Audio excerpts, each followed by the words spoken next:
Hi ಎಲ್ರಿಗೂ ನಮಸ್ಕಾರ. ನೀವು ನೋಡ್ತಾ ಇದ್ದೀರಾ ಸಿರಿ ಟಿವಿ. ನಾನು ಅನುಶ್ರೀಗಳು. ಇವತ್ತು ನಮ್ಮ ಹೆಲ್ತ್ ಟಿಪ್ಸ್ ಏನಪ್ಪ ಅಂದರೆ, ತುಂಬ ಜನರಿಗೆ ಕಾಮನ್ ಆಗಿ ಗ್ಯಾಸ್ಟ್ರಿಕ್ ಇರುತ್ತೆ, ಆಸಿಡಿಟಿ ಇರುತ್ತೆ. ಅದಕ್ಕೆಲ್ಲ ಒಂದೊಳ್ಳೆ ಹೋಮ್ ರೆಮಿಡೀಸ್ನ ನಾನು ಇವತ್ತು ತಂದಿದ್ದೀನಿ. ಸಿಗೋವಂಥ ಮ್ಯಾಜಿಕ್ ರೆಮಿಡಿನೇ ಹೌದು. ಒಂದು ಚಮಚ ಓಂ ಕಾಳನ್ನ ಚೆನ್ನಾಗಿ ತೊಳೆದು ಬಿಟ್ಟು ಅದನ್ನು ನೀರಲ್ಲಿ ಕುದಿಸಿ ಕುಡಿದ್ರೆ ಹೊಟ್ಟೆಲಿರೋ ಗ್ಯಾಸ್ ತಕ್ಷಣ ಕಮ್ಮಿ ಆಗುತ್ತೆ. ಅದೇ ರೀತಿಯಾಗಿ ಓಂ ಕಾಳ ಜೊತೆಗೆ ಸ್ವಲ್ಪ ಉಪ್ಪನ್ನ ಸೇರಿಸಿ ತಿನ್ನೋದ್ರಿಂದ ಕೂಡ ತುಂಬಾ ಎಫೆಕ್ಟಿವ್. ನೆಕ್ಸ್ಟ್ ಶುಂಠಿ ಅಂದರೆ ಹೊಟ್ಟೆ ಪ್ರಾಬ್ಲಮ್ಗೆಲ್ಲ ಡಾಕ್ಟರ್ ಥರ, ಡೈಜೆಷನ್ ಸಿಸ್ಟಮ್ಗಂತೂ ಬೆಸ್ಟ್ ಫ್ರೆಂಡ್ ಥರನೇ ಹೌದು. ಶುಂಠಿನ ಕಟ್ ಮಾಡಿ ಬೆಚ್ಚಗೆ ನೀರಲ್ಲಿ ಹಾಕಿ ಕುಡಿದ್ರೆ ಡೈಜೆಷನ್ ಸಿಸ್ಟಮ್ ಇಂಪ್ರೂವ್ ಆಗುತ್ತೆ, ಹಾಗೆ ಗ್ಯಾಸ್ಟ್ರಿಕ್ ಕೂಡ ಕಡಿಮೆ ಆಗುತ್ತೆ. ಶುಂಠಿ ಟೀ ಕುಡಿಯೋದ್ರಿಂದ ಸಖತ್ ಎಫೆಕ್ಟಿವ್. ನೆಕ್ಸ್ಟ್ ಬಂದು ಸೋಂಪು. ನೀವು ನೋಡಿರ್ಬೋದು ಅನ್ಸುತ್ತೆ, ನಾವು ಯಾವುದಾದ್ರೂ ಹೋಟೆಲ್ಗೆ ಹೋದರೂ ಕೂಡ ಊಟ ಆದಮೇಲೆ ಸೋಂಪು ಕಾಳನ್ನು ಕೊಡ್ತಾರೆ. ಯಾಕೆ ಅಂತ ಗೊತ್ತಾ? ಸೋಂಪು ಹೊಟ್ಟೆಲಿರೋ ಗ್ಯಾಸ್ನ ಕಂಟ್ರೋಲ್ ಮಾಡುತ್ತೆ, ಜೊತೆಗೆ ಬ್ಯಾಡ್ ಬ್ರೆತ್ ಕೂಡ ಇದ್ದರೆ ಕಡಿಮೆ ಆಗುತ್ತೆ.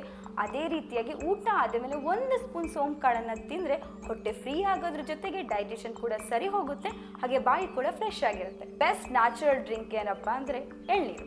ಇದು ಆಸಿಡಿಟಿ ಕಮ್ಮಿ ಮಾಡುತ್ತೆ. ಬೆಳಗ್ಗೆ 1 ಎಳ್ನೀರು ಕುಡಿದ್ರೆ ಸಾಕು, ಡೈಜೆಷನ್ ಸಿಸ್ಟಮ್ಗೆ ಹೆಲ್ಪ್ ಆಗೋದ್ರ ಜೊತೆಗೆ ನಮ್ಮ ಮುಖದಲ್ಲಿ ಯಾವುದೇ ರೀತಿಯ ಪಿಂಪಲ್ಸ್ ಕಲೆ ಇದ್ರೂ ಕೂಡ ಕಮ್ಮಿ ಮಾಡೋದ್ರ ಜೊತೆಗೆ ಮುಖ ಕೂಡ ಬ್ರೈಟ್ ಆಗಿ ಮಾಡುತ್ತೆ. ನೆಕ್ಸ್ಟ್ ಬಂದು ಮಜ್ಜಿಗೆ. ಹಿಂದೆ ನಮ್ಮ ಅಪ್ಪ ಅಮ್ಮಂದಿರೆಲ್ಲ ಊಟ ಆದ ನಂತರ ಮಜ್ಜಿಗೆನ ತಗೋತಿದ್ರು. ಯಾಕಂದರೆ ಅದು ಡೈಜೆಷನ್ ಸಿಸ್ಟಮ್ಗೆ ಬೆಸ್ಟ್. 1 ಗ್ಲಾಸ್ ಮಜ್ಜಿಗೆಗೆ ಸ್ವಲ್ಪ ಜೀರಿಗೆ ಪುಡಿ ಹಾಕಿ ಅದ್ರ ಜೊತೆ ಕೊತ್ತಂಬರಿ ಸೊಪ್ಪು ಹಾಕಿ ಸೇರಿಸಿ ಕುಡಿಯೋದ್ರಿಂದ ಅದ್ಭುತವಾಗಿರುತ್ತೆ.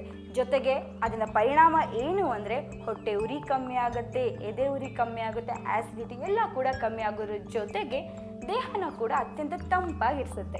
ನಾ ಹೇಳಿರೋ ಮನೆ ಮದ್ದುಗಳ ಜೊತೆಗೆ ಸಮಯಕ್ಕೆ ಸರಿಯಾಗಿ ಊಟ ಮಾಡಬೇಕು. ರಾತ್ರಿ ಮಲಗೋಕ್ಕೂ ಮುಂಚೆ ಲೈಟಾಗಿ ಊಟ ಮಾಡಬೇಕು, ಜಾಸ್ತಿ ಊಟನ ಮಾಡೋಕ್ಕೆ ಹೋಗಬಾರ್ದು. ಅದಾದಮೇಲೆ ಆದಷ್ಟು ಹೆಚ್ಚಾಗಿ ನೀರನ್ನು ಕುಡಿಬೇಕು, ಟೆನ್ಷನ್ ಕಂಟ್ರೋಲ್ ಮಾಡ್ಕೋಬೇಕು, ಹಾಗೆ ಯೋಗ ಮಾಡಬೇಕು. ಗ್ಯಾಸ್ಟ್ರಿಕ್ ಅನ್ನೋದನ್ನ ಕಾಮನ್ ಪ್ರಾಬ್ಲಮ್ ಅಂತ ನೆಗ್ಲೆಕ್ಟ್ ಮಾಡೋಕ್ಕೆ ಹೋಗಬೇಡಿ. ನೆಗ್ಲೆಕ್ಟ್ ಮಾಡಿದ್ರೆ ಫ್ಯೂಚರಲ್ಲಿ ಅಲ್ಸರ್, ಬ್ಲಡ್ ವಾಮಿಟಿಂಗ್, ಹೊಟ್ಟೆಲಿ ಹೋಲ್ ಆಗುವಂಥದ್ದು, ಹಾಗೆ ಚೆಸ್ಟ್ ಪೇಯ್ನ್ ಕೂಡ ನಾವು ಎದುರಿಸ್ಬೇಕಾಗುತ್ತೆ. ಸೊ ನಾನೇನು ಹೇಳ್ಕೊಟ್ಟಿದ್ದೀನಿ ಈ ರೆಮಿಡೀಸ್ನ ಡೈಲಿ ಫಾಲೋ ಮಾಡ್ಕೊಬಂತು ಅಂದರೆ ಗ್ಯಾಸ್ಟ್ರಿಕ್ನ ಕಂಪ್ಲೀಟಾಗಿ ನಾವು ಅದನ್ನು ಹೋಗಲಾಡಿಸ್ಬೋದು. ಇದೇ ಹೊತ್ತಿನ ವಿಶೇಷ. ಇನ್ನು ಹೆಚ್ಚಿನ ಹೋಮ್ ರೆಮಿಡೀಸ್ಗಾಗಿ ನೋಡ್ತಾ ಇರಿ ನಮ್ಮ ಸಿರಿ ಟಿವಿ.